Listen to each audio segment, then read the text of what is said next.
একবার যদি ছাত্র জনতা আবার খেপে যায়, আপনারা কই যাবেন আমি জানি না। বাঙ্কার বানানোর সময় বানাইতে অনেক সময় লাগবে, এই সময় আপনাকে দিবে না। খুব ট্রাবলে পড়ে যাবেন এবং মহাবিপদে পড়বেন, ভারত আপনাকে নেবে না। ওই হেলিকপ্টার C-130 আর্মির এটা দিবে না আপনাকে। আপনাকে যেতে হবে মায়ানমার, সেখানে আছে আরাকান আর্মি, কোনো বোধ জ্ঞান নাই। তা আমি মনে করি ভাই, জনগণের সাথে থাকেন, জনগণের সমর্থনে থাকেন, দেশটাকে ভালোবাসেন, দেশটা আমাদের। আপনি গুমের আইন মানতেছেন না, সমস্যাটা কোথায়? আপনার চরিত্র তো খোলস হয়ে যাচ্ছে যে আপনি গুম করতে চাচ্ছেন, আপনি মিথ্যা বক্তব্য দিচ্ছেন সংসদে, এটা কোনো মতে কাম্য না। আপনি শিলংয়ে কীভাবে ছিলেন আমার জানার দরকার নাই। আপনি কাকে বাঁচাতে যাচ্ছেন? ভারতকে। কারণ আপনি কীভাবে শিলং গেলেন এইটা তদন্তের বিষয়। ওখানে চলে আসবে আমাদের শুক্রানের বাড়ি কীভাবে ভারতে গেল, চলে আসবে আরও অনেক গুম ব্যক্তি ভারতে নিয়ে যাওয়া হয়েছে। এই দেশটা ভারতের কাছে বরকত দেওয়া হয় নাই। সুতরাং হাসিনা দিয়েছিলেন, হাসিনা শিক্ষা পাইছেন। আপনি শহীদ জিয়ার সন্তান, শহীদ জিয়ার দল, এটাকে অপমানিত করবেন না।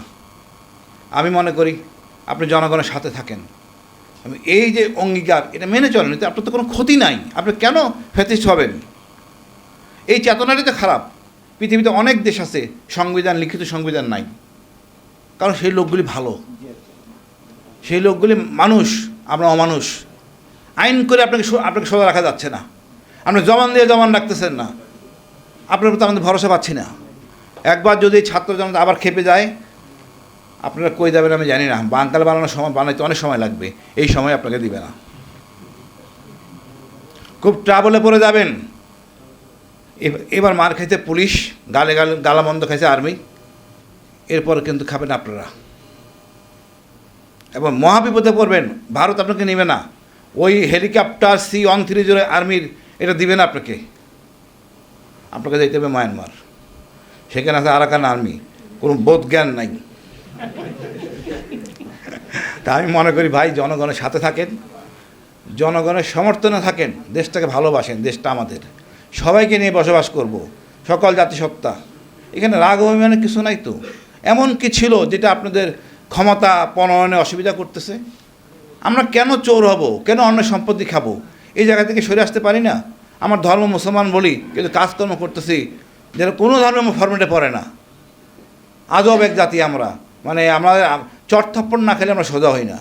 আমি মনে হয় এখন অনেক সময় আছে, এই খালেদা জিয়ার বিএনপি, শহীদ জিয়ার বিএনপিকে অপমানিত করবেন না। আমি প্রধানমন্ত্রীকে বলবো, আপনি নিজ উদ্যোগে দায়িত্ব হাতে নেন। আমার মনে অনেক ভালো চালাতে পারবেন, কিন্তু এই সারাদিন সাহেব আপনাকে ডুবাচ্ছে। আমি জানি না, হয়তো কমিটমেন্ট ছিল ভারতের কাছে, হাতের প্রেক্ষিতে আপনারা আবল তাবল বকতেছেন, আপনারা দেখতেছেন আমরা চিৎকার করতেছি, পরে হয়তো সোজা হয়ে আসবেন। আমি এই সহজ সমীকরণে আপনাদেরকে আমি ছাড় দেই, বাট বেশি দেরি করেন না, তাহলে আপনাদের জন্য সমস্যা হয়ে যাবে। আর জনগণ একবার খেপে গেলে আর থামানো সম্ভব না, কারণ এবার সেনাবাহিনী এসে থামাবে না জনগণকে, পুলিশও থামাবে না, আপনারা বিপদে পড়বেন।